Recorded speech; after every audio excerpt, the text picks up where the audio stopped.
Bismillahirrahmanirrahim. Assalamu alaikum class. I'm Rashida Parveen and I'm going to teach you biodiversity to BS Chemistry 3rd on the topics conservation versus preservation, IUCN red listing and environmental impact assessment.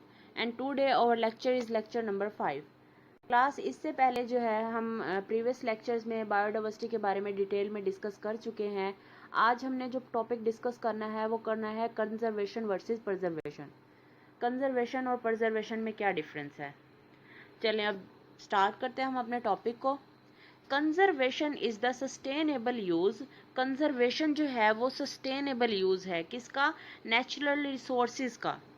और resources के बारे में हम already discuss कर चुके हैं कि resources एक ऐसा सब्सटेंस होता है जो किसी भी ऑर्गेनिज्म को अपनी प्रॉपर ग्रोथ के लिए ज़रूरी होता है। ठीक है, तो कंजर्वेशन जो है उस नेचुरल रिसोर्स का एक सस्टेनेबल यूज़ है। सस्टेनेबल कहते हैं कि फेयरली यूज़ है, उसको मतलब सही तरीके से उसको यूटिलाइज करना, एक जुडिशियस मैनर में उसको यूटिलाइज करना। आवर नेचुरल रिसोर्सेज, हमारे जो नेचुरल रिसोर्सेज होते हैं इंक्लूड वाइल्ड लाइफ, इसमें जो है हमारे जंगली जानवर आ जाते हैं, चाहे वो प्लांट्स के हों चाहे वो एनिमल हों। ठीक है, air, water and what we get from the earth, और ज़मीन से जो भी चीज़ें हम हासिल करते हैं वो सारी की सारी नेचुरल रिसोर्सेज होती हैं। प्रिजर्वेशन क्या होती है? Preservation on the other hand, अब दूसरी साइड पे जो प्रिजर्वेशन है, it means maintaining the present state of something. इसका ये मतलब है कि किसी भी चीज़ की जो प्रेजेंट सिचुएशन है, जो प्रेजेंट उसकी कंडीशन है, जो उसकी प्रेजेंट स्टेट है, उसको मेंटेन करना। इसकी एक बहुत ही कॉमन सी एग्जांपल मैं आप लोगों को देती हूँ कि पहले ज़माने में जो है वो जब फ्रीज नहीं होते थे तो गोश्त को उबाल के उसको नमक वगैरह लगा के उसको स्टोर कर लिया जाता था। ठीक है, तो ये क्या होता है? ये प्रिजर्वेशन होता है। अब हमने डिस्कस करना है कंजर्वेशन के कुछ एग्जांपल्स को। Some examples of renewable resources. Renewable resources की कौन कौन सी एग्जांपल्स हैं? वाटर, टिम्बर, सनलाइट, ये सारी रिन्यूएबल और सस्टेनेबल रिसोर्सेज की एग्जांपल्स हैं। Conservation of renewable natural resources means, conservation जो है इसका मतलब है लिमिटिंग देयर कंजम्पशन, कि उनकी जो मतलब उनकी कंजम्पशन है, उनको खर्च करने का जो लेवल है उसको एक लिमिट में रखना। ठीक है, उसको एक अच्छे एक वेल तरीके से उसको मैनेज करके उसको यूज़ करना। To a rate slower than their replacement rate, एक ऐसे रेट पे उसको यूटिलाइज करना कि वो जो है उसकी क्वांटिटी को एकदम से कंज्यूम ना कर दे और उसको यूज़ करके हमारे पास कहीं लॉन्ग टर्म डिक्लाइन ना क्रिएट हो जाए। तो इसको जो है हम क्या कहते हैं? सस्टेनेबल यूज़ कहते हैं।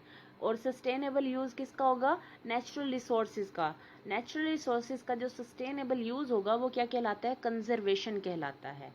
अब हमने पढ़ना है प्रिजर्वेशन के बारे में। The main concern for preserving, preserving का जो मेन कंसर्न है वो क्या होता है? Some resources is that mankind, जो मैनकाइंड है, has been excessively utilising them for housing. अब जो हमने कंजर्वेशन का तो पढ़ लिया कि हमने जो रिसोर्सेज को यूटिलाइज करना है उनको एक सस्टेनेबल मैनर के तहत हमने उनको यूटिलाइज करना है। लेकिन कंजर्वेशन में जो है हम जो हमारे पास रिसोर्सेज होते हैं उनको इस तरह से हम स्टोर करते हैं, इस तरह से अपने पास रख लेते हैं कि हम जितना ज़्यादा अरसे के लिए हम चाहेंगे उसको हम यूज़ करते रहेंगे। ठीक है, जितना ज़्यादा एक्सेसिवली हम उसको यूटिलाइज करना चाहेंगे हम यूटिलाइज कर सकते हैं।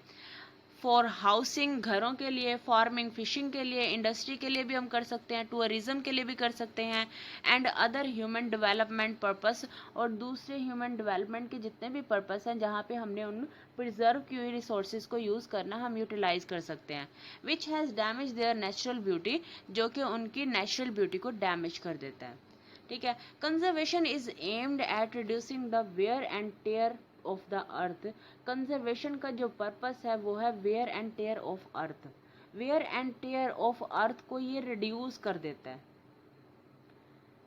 उसके बाद है preservation. Preservation on other hand aims to keep the resources in pristine state. Pristine state कहते हैं कि प्राइमरी स्टेट, जो किसी भी चीज़ की जो इनिशियल उसकी स्टेट होती है उसको ही मेंटेन करना, प्रिजर्वेशन का ये पर्पस है। नेक्स्ट हमारे पास है कंजर्वेशन इज डन। कंजर्वेशन जो है वो की जाती है टू प्रिवेंट द डैमेज, कि उससे हम बचा सकें नुकसान को और डिस्ट्रॉय करने से भी बचा सकें, before it causes more serious problems, इससे पहले कि उनकी डिस्ट्रक्शन के नतीजे में बहुत ही ज़्यादा सीरियस किस्म के क्रिटिकल इश्यूज जो हैं वो क्रिएट हो जाएं। उससे पहले ही हम जो मतलब चीज़ें होती हैं, जो रिसोर्सेज होते हैं, उनको कंजर्व कर लेते हैं, प्रोटेक्ट कर लेते हैं। प्रजर्वेशन इज डन, प्रजर्वेशन जो है वो उस वक्त की जाती है टू इन्वायरमेंट के ऊपर दैट वर ऑलरेडी डैमेज, जो कि ऑलरेडी डैमेज हो चुके हैं। उसके बाद है conservation promotes the use, conservation जो है ये प्रमोट करती है द वाइज यूटिलाइजेशन, एक अक्लमंदाना इस्तेमाल को प्रमोट करती है, ऑफ रिसोर्सेज, अब वो इस्तेमाल जो है वो रिसोर्सेज का इस्तेमाल है, एंड अलाउ देयर यूज़, और इनके यूज़ को अलाउ करती है इन अ मैनर, एक मैनर में, that ensures their continued availability, जो कि इस बात की यकीन दहानी करवाता है कि ये जो रिसोर्सेज है जिनको हम आज यूज़ कर रहे हैं ये हमारे आने वाली फ्यूचर जनरेशन्स के लिए भी मौजूद रहेंगे और इनको यूज़ करने से कोई लॉन्ग टर्म डिक्लाइन क्रिएट नहीं होगा। नेक्स्ट है प्रजर्वेशन। प्रजर्वेशन क्या होती है? Preservation on the other hand discourage the use of resources, preservation जो है वो रिसोर्सेज के यूज़ को डिस्करेज करती है। वो कहती है कि इन रिसोर्सेज को हमने यूटिलाइज नहीं करना। प्रजर्वेशन में ये किया जाता है ना, हम चीज़ों को स्टोर कर लेते हैं कि हम फ्यूचर में इसको यूज़ करेंगे और अभी हम इसको यूज़ नहीं करेंगे।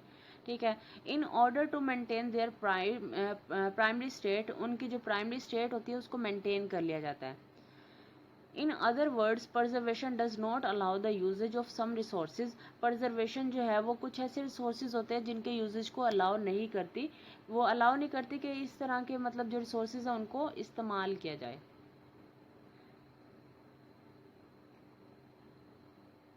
नेक्स्ट है IUCN red listing. IUCN red listing के बारे में अब हमने पढ़ना है।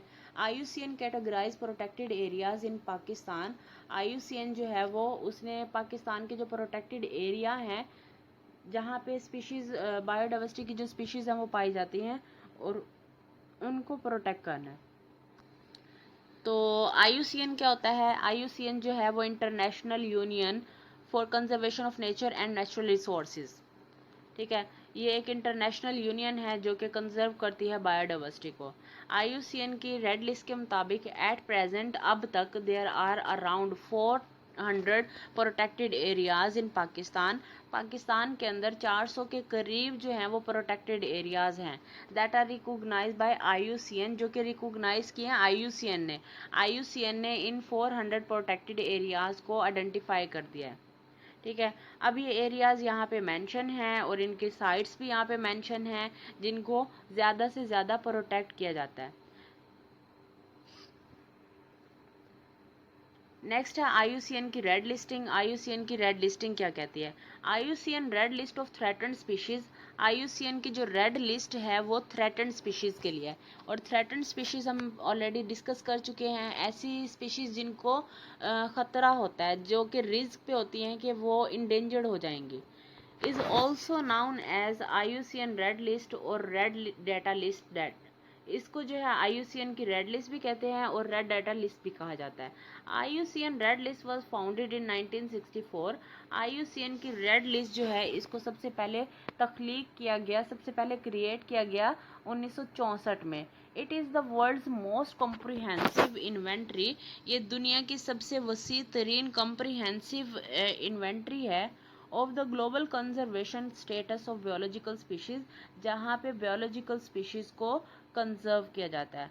IUCN is the world's main authority, दुनिया की सबसे बड़ी जो ये अथॉरिटी है on the conservation status of species, जहाँ पे स्पीशीज को कंजर्व किया जाता है। A series of regional red list are produce by countries, जितने भी कंट्रीज हैं वो सारे के सारे कंट्रीज जो हैं वो एक सीरीज बना देते हैं रेड लिस्ट की, यानी कि उनकी कितनी कितनी स्पीशीज जो हैं वो मतलब रिस्क पे हैं, जो कि इंडेंजर्ड होने वाली हैं। ठीक है, उनके बारे में वो रेड लिस्ट इशू कर देते हैं। Which assess the risk of extinction, जिनको एक्सटिंक्शन का खतरा होता है, जिनको नापैद होने का खतरा होता है। IUCN red list is set, IUCN की रेड लिस्ट जो है वो सेट की जाती है अपॉन प्रिसाइज क्राइटेरिया, एक अच्छे क्राइटेरिया के ऊपर, टू इवेलुएट कि उससे हम नताइज अखज़ कर सकें the extinction risk of thousand of species and सब स्पीशीज़, और जहाँ पे हमें पता लग जाए कि कितनी ऐसी स्पीशीज़ हैं जो कि एक्सटिंक्ट होने वाली हैं और कितनी ऐसी सब स्पीशीज़ हैं जो कि एक्सटिंक्ट होने वाली हैं। नेक्स्ट है एम्स ऑफ आईयूसीएन। आईयूसीएन के एम्स क्या क्या हैं? The aim is to convey, इसका एम है टू कन्वे करना urgency of conservation issues to public and policy makers. अब ये क्या करता है आईयूसीएन, ये जितना भी मतलब रेड लिस्ट डाटा होता है सबसे पहले उस रेड लिस्ट डाटा को निकाल लेता है और फिर पब्लिक को इस बारे में अवेयरनेस प्रोवाइड करता है और जो पॉलिसी मेकर्स होते हैं उनको भी अवेयरनेस प्रोवाइड करता है। To help the international community, ये बैन अवी कम्युनिटी को भी हेल्प करती है to try to reduce species extinction, कि वो स्पीशी एक्सटिंक्शन हो रही है और उस पर वो वर्क करें और उन स्पीशीज़ को कंजर्व करें। To provide scientifically based information, ये साइंटिफिकली बेस्ड इंफॉर्मेशन प्रोवाइड करती है, साइंटिफिक इंफॉर्मेशन प्रोवाइड करती है on the status of species, उन स्पीशीज़ के बारे में, एंड सब स्पीशीज़ और सब स्पीशीज़ के बारे में एट अ ग्लोबल लेवल, दुनिया के पूरे दुनिया के लेवल पे। To provide information to guide actions, और ये इंफॉर्मेशन प्रोवाइड करती है ताकि एक्शन लिए जाएं। टू कंजर्व बायोलॉजिकल डाइवर्सिटी, ताकि बायोलॉजिकल डाइवर्सिटी यानी कि लिविंग थिंग्स की वैरायटी को प्रोटेक्ट कर सकें। नेक्स्ट है major collaborations. Major collaborations IUCN की क्या हैं? Major collaborates include Bird Life International, the Institute of Zoology, ये सबसे बड़ा कंट्रीब्यूटर है जो कि आईयूसीएन रेड लिस्टिंग पे वर्क करता है। The World Conservation Monitoring Centre and many specialist group within the IUCN species survival commission SSC.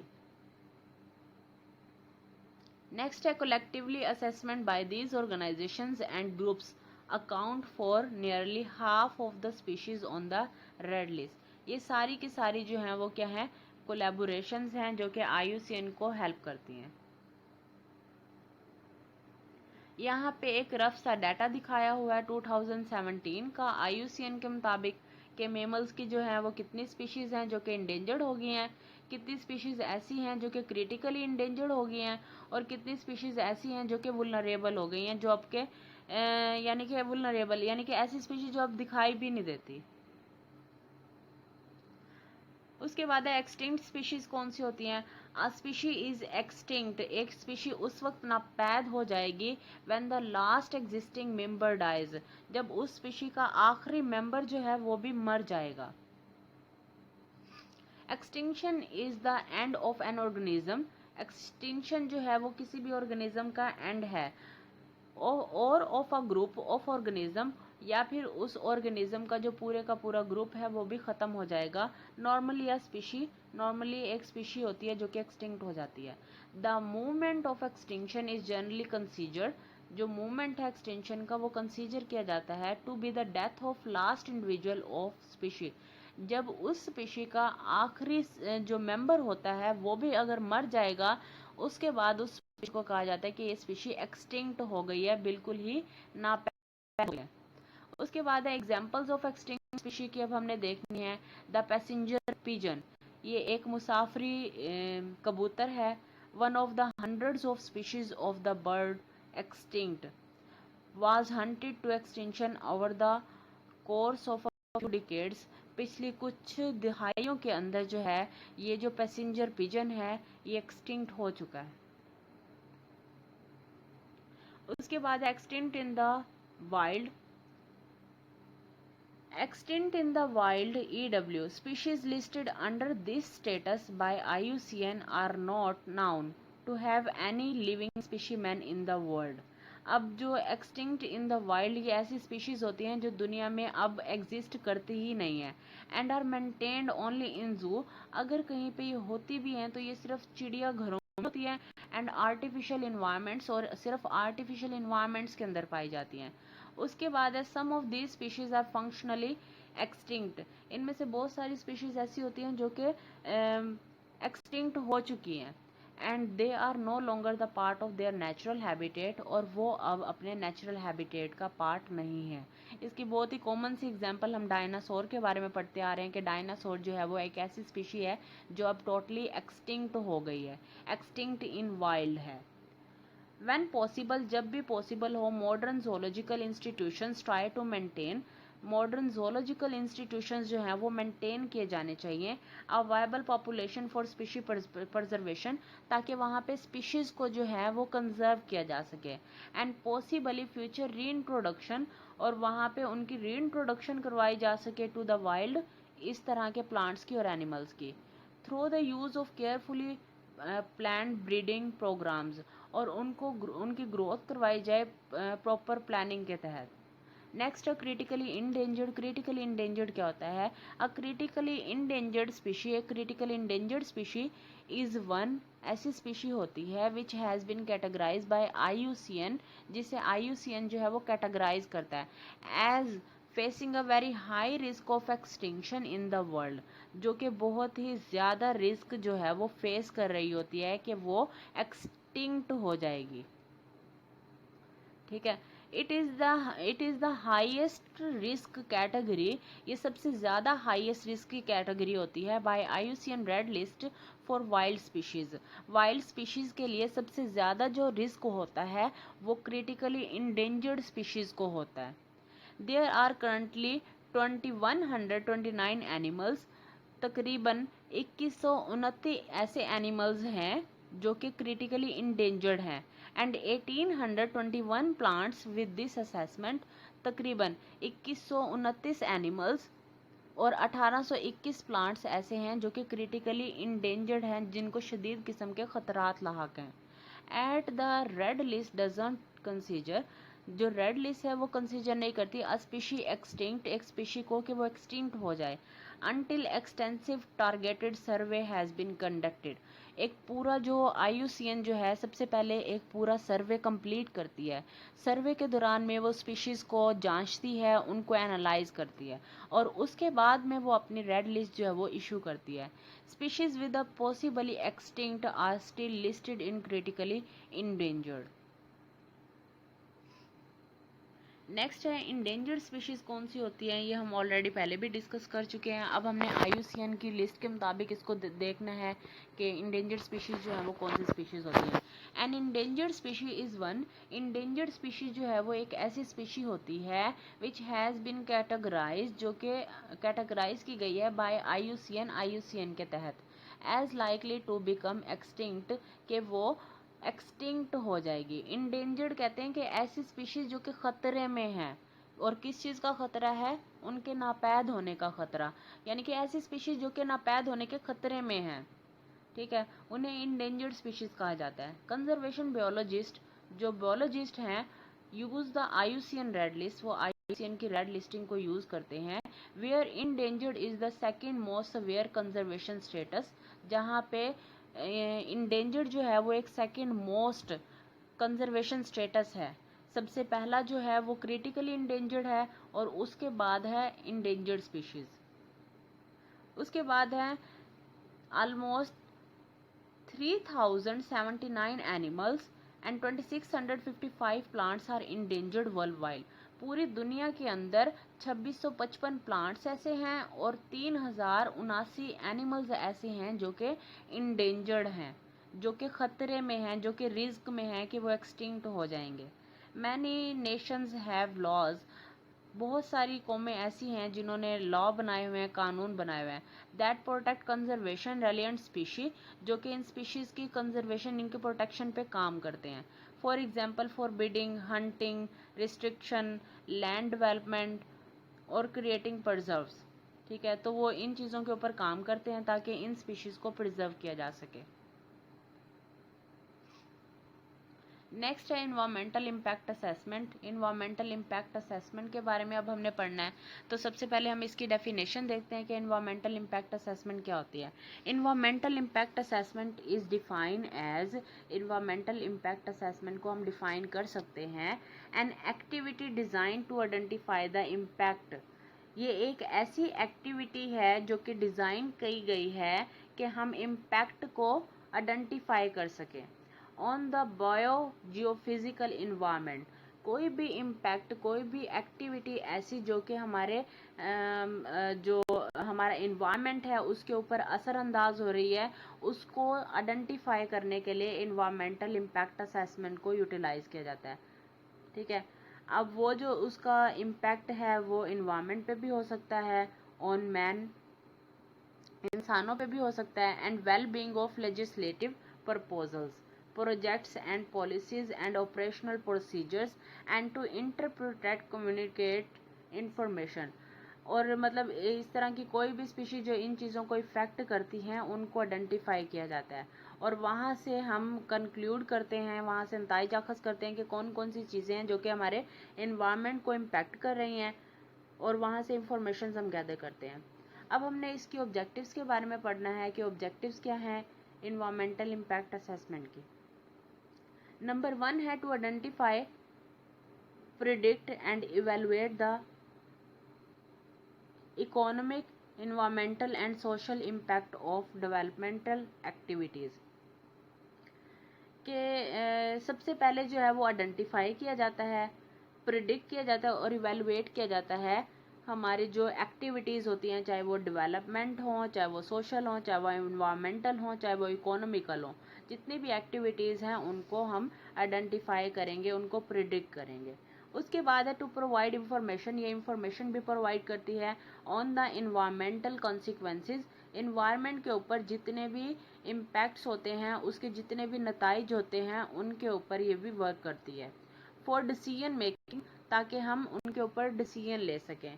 जैसे हमें पता है कि डे बाय डे जो हमारे इन्वायरमेंट का पोल्यूशन है वो दिन ब दिन बढ़ता चला जा रहा है, तो हम क्या करते हैं EIA के ज़रिए से हम पता लगा लेते हैं कि हमारे इन्वायरमेंट को ये चीज़ें इफ़ेक्ट कर रही हैं, और उसके बाद फिर हम डिसीजन लेंगे कि हम ऐसी कौन कौन से काम हैं, ऐसी कौन कौन सी एक्टिविटीज़ हैं जिनको हम स्टॉप करें ताकि हमारा इन्वायरमेंट जो है वो इनसे इफ़ेक्ट ना हो।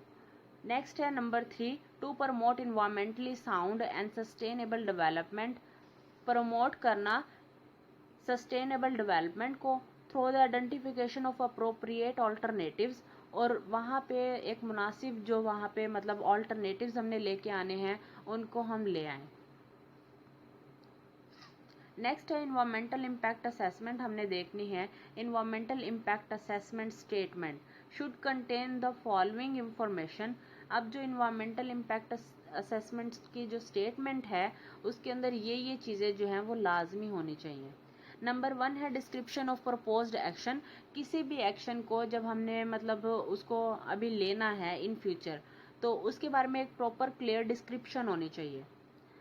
लाइक कंस्ट्रक्शन भी हो सकती है, ऑपरेशन भी हो सकता है, शट डाउन फेज भी हो सकता है, एंड सिलेक्शन ऑफ ऑल्टरनेटिव्स, और उसकी जो सिलेक्शन होगी उसके जो ऑल्टरनेटिव्स हैं वो भी वहाँ पे प्रपोज होने चाहिए। नेक्स्ट है nature and magnitude of likely environmental effect. अब जो इन्वायरमेंट को जो चीज़ें इफेक्ट कर रही हैं उनकी नेचर को आइडेंटिफाई करना, और उनके मैग्नीट्यूड को कि वो कितना ज़्यादा हमारे इन्वायरमेंट को इफेक्ट कर रही हैं, ये भी वहाँ पे कम्प्लीटली एक क्लियर वे में मेंशन होना चाहिए। ठीक है, ये डाटा जो है वो भी वहाँ पे मेंशन होना चाहिए। नेक्स्ट है possibility of earthquakes and cyclones, के कितने साइक्लोन्स, कितने तूफान जो हैं वो आते हैं, और अर्थक्वेक यानी कि जल्जलों के बारे में भी वहाँ पे आइडेंटिफाई करना चाहिए कि कितने जो हैं कितने रेक्टर के वहाँ पे जल्जले आते हैं। Possible effects on the surface के ऊपर जो उसके पॉसिबल इफेक्ट्स हैं, एंड ग्राउंड वाटर क्वालिटी के वहाँ की वाटर की क्या क्वालिटी है, वहाँ की सॉइल की क्या क्वालिटी है, और वहाँ की एयर की क्या क्वालिटी है। नेक्स्ट है इफेक्ट ऑन वेजिटेशन के ऊपर क्या क्या इफेक्ट हैं, वाइल्ड लाइफ के ऊपर क्या इफेक्ट हैं, और इंडेंजर्ड स्पीशी के ऊपर क्या क्या इफेक्ट हैं उस इन्वायरमेंट के। ये सारी चीज़ें जो हैं, इन सारी चीज़ों के बारे में इंफॉर्मेशन जो है वो EIS के पास होनी चाहिए। इकोनॉमिक एंड डेमोग्राफिक फैक्टर्स, वहाँ के जो इकोनॉमिक और डेमोग्राफिक फैक्टर्स हैं वो भी वहाँ पे इन्वायरमेंटल इम्पैक्ट स्टेटमेंट के अंदर मेंशन होने चाहिए। Next identification of relevant human concerns, और उसके बाद है noise pollution, efficient use of inputs, ये जो सारी चीज़ें हैं, ये सारी नेसेसरी कंडीशंस हैं जो कि ये सारी इंफॉर्मेशन इन्वायरमेंटल इम्पैक्ट स्टेटमेंट के अंदर मेंशन होनी चाहिए। नेक्स्ट हमने पढ़ना है EIA की मेथडोलॉजी को। EIA की मेथडोलॉजी क्या कहती है? EIA method is to determine whether the project under consideration, कोई भी प्रोजेक्ट जिसको हम कंसीडर कर रहे हैं, should follow the jurisdiction of the relevant acts, उसको एक्ट्स को फॉलो करना चाहिए, एंड रेगुलेशंस, उसको एक्ट्स को, रूल्स को, रेगुलेशंस को फॉलो करना चाहिए। इफ सो, और अगर वो कर लेता है, whether it is likely to create a significant environmental disruption, तो अगर वो इन रूल्स और रेगुलेशंस को फॉलो कर लेता है तो इसका जो इन रूल्स और रेगुलेशंस को फॉलो करने के बाद उसका जो इन्वायरमेंट पे असर पड़ा है वो किस तरह का पड़ा है, सिग्निफिकेंट इफेक्ट हुआ है कि नहीं हुआ। उसके बाद है द डेवलपमेंट प्रोजेक्ट में बी एक्सेप्टेड और एक्सेप्टेड विद अमेंडमेंट्स। अब जो डेवलपमेंट प्रोजेक्ट एक बार जो वो बन गया है तो वो एक्सेप्ट हो गया है या वो एक्सेप्ट नहीं हुआ, ठीक है। तो ये जो है ये EIA की मेथडोलॉजी के अंदर आ जाता है। उसके बाद है environmental impact assessment process. Environmental impact assessment process के अंदर जो है वो कौन कौन से प्रिंसिपल होते हैं? Guiding principles. The entire process of EIA is govern by 8 guiding principles. इसके 8 बेसिक प्रिंसिपल्स होते हैं जिन्हें हर हाल में फॉलो करना चाहिए। नंबर 1 है participation, an appropriate and timely access to the process for all the interested parties. जितनी भी पार्टीज हैं उनकी पार्टिसिपेशन जो है वो टाइमली होनी चाहिए। नेक्स्ट है ट्रांसपेरेंसी, के जितने भी रूल्स रेगुलेशंस जो कि बनाए गए हैं वो ट्रांसपेरेंट होने चाहिए। All the assessment decision and their basis should be open and accessible. जितने भी मतलब वही बात है कि डिसीजन जितने भी लिए गए हैं वो सारे ओपन होने चाहिए, क्लियर होने चाहिए और एक्सेसिबल होने चाहिए। Certainty, the process and timing of the assessment, assess करने की जो टाइमिंग है और उसका जो प्रोसेस है वो भी क्लियर होना चाहिए। Should be agreed by all the participants in advance. जितने भी पार्टिसिपेंट उसके अंदर मतलब इन्वायरमेंटल इम्पैक्ट असेसमेंट के अंदर पार्टिसिपेट कर रहे हैं वो सारे के सारे उस एग्रीमेंट से एग्री होने चाहिए। नेक्स्ट है accountability, the decision maker of all the parties are responsible for their actions. जितने भी डिसीजन मेकर होते हैं वो अपने अपने एक्शन के रिस्पॉन्सिबल होते हैं, जिम्मेदार होते हैं। And decision under the assessment process, और वो डिसीजन लेते हैं असेसमेंट प्रोसेस के तहत। Credibility, assessment is undertaken, assessment तब ली जाती है विद प्रोफेशनलिज्म एंड ऑब्जेक्टिविटी, जब प्रॉपर प्रोफेशनलिज्म होती है और ऑब्जेक्टिविटी, यानी कि उनके पास क्लियर ऑब्जेक्टिव्स होते हैं कि हमने ये काम इस तरह से करना है। उसके बाद है cost effectiveness, the assessment process and it's outcomes will ensure, जो असेसमेंट प्रोसेस है और उसके जो नताइज हैं, जो उसके आउटकम्स हैं, वो इस बात की यकीन दहानी करवाएंगे environmental protection at least cost to the society, कि हमारी सोसाइटी के ऊपर उसका इतना ज़्यादा खर्चा नहीं आ रहा। ऐसा ना हो कि मतलब हमने इन्वायरमेंटल इम्पैक्ट असेसमेंट के तहत एक पॉलिसी को डिज़ाइन कर लिया है और जब हमने उसको इम्प्लीमेंट किया तो हमें पता लगा कि उसका जो खर्चा है वो हमारे बजट से बाहर आ गया है। नेक्स्ट है फ्लेक्सिबिलिटी, फ्लेक्सिबिलिटी के बारे में देखेंगे। The assessment principle should be able, assessment principle जो है वो इस काबिल होना चाहिए टू डील एफिशिएंटली, कि वो एक अच्छे वे में, एक एफिशिएंट वे में जो है वो डील करे विद एनी प्रपोजल, किसी भी प्रपोजल के लिए। एंड डिसीजन मेकिंग सिचुएशन, अगर कोई डिसीजन भी लेना है इन्वायरमेंटल इम्पैक्ट असेसमेंट में पॉलिसी बनाने के बाद, तो वो उस डिसीजन को क्लियरली हैंडल कर सके। नेक्स्ट है practicality, the information and output provide, अब जो इंफॉर्मेशन और आउटपुट्स हैं provided by the assessment process, जिनको असेसमेंट प्रोसेस के तहत प्रोवाइड किया गया, आर रेडिली यूजेबल, वो इस्तेमाल के काबिल हों। ऐसा ना हो कि हमने जो पॉलिसी है वो जस्ट पेपर की हद तक हमने उनको डिज़ाइन कर लिया है और उनको प्रैक्टिकली जब हम उसको इम्प्लीमेंट करने लगे तो वो इम्प्लीमेंट ना हो पाए। ऐसा बिल्कुल भी नहीं होना चाहिए। जितने भी हमने मतलब पॉलिसीज़ को डिज़ाइन किया है वो सारी की सारी पॉलिसीज़ जो हैं वो इम्प्लीमेंटेबल होनी चाहिए, उनको प्रैक्टिकल लाइफ में हम इम्प्लीमेंट कर सकें। नेक्स्ट है importance of EIA, EIA is potentially a useful component of good environmental management. ये good environmental management का एक बहुत ही ज़्यादा important component है. It is the government policy, ये government की एक ऐसी policy है that any industrial project, कि कोई भी industrial project has to be obtained, ठीक है, EIA क्लियरेंस, कि कोई भी इंडस्ट्रियल प्रोजेक्ट जो है अगर किसी इंडस्ट्री ने स्टार्ट करना है तो उसके पास EIA की क्लियरेंस होनी चाहिए from the ministry of environment. अब वो क्लियरेंस कहाँ से मिलेगी? मिनिस्ट्री ऑफ इन्वायरमेंट से मिलेगी. Before approval bye planning commission, commission को प्लान करने से पहले और उसकी अप्रूवल से पहले उसके पास प्रॉपर जो है वो क्लियरेंस होनी चाहिए, और उसके बाद वो जो है वो इंडस्ट्री अपने प्रोजेक्ट को इम्प्लीमेंट कर सकती है. ओके क्लास, ये तो था आज का हमारा टॉपिक. मुझे यकीन है कि आप लोगों को अच्छे से समझ आया होगा, और इसमें कोई भी पॉइंट आप लोगों को अगर कहीं पे कोई भी कंफ्यूजन है आप लोग मुझसे कमेंट बॉक्स में कमेंट करके पूछ सकते हैं. ओके क्लास, अल्लाह हाफिज़, बाय बाय.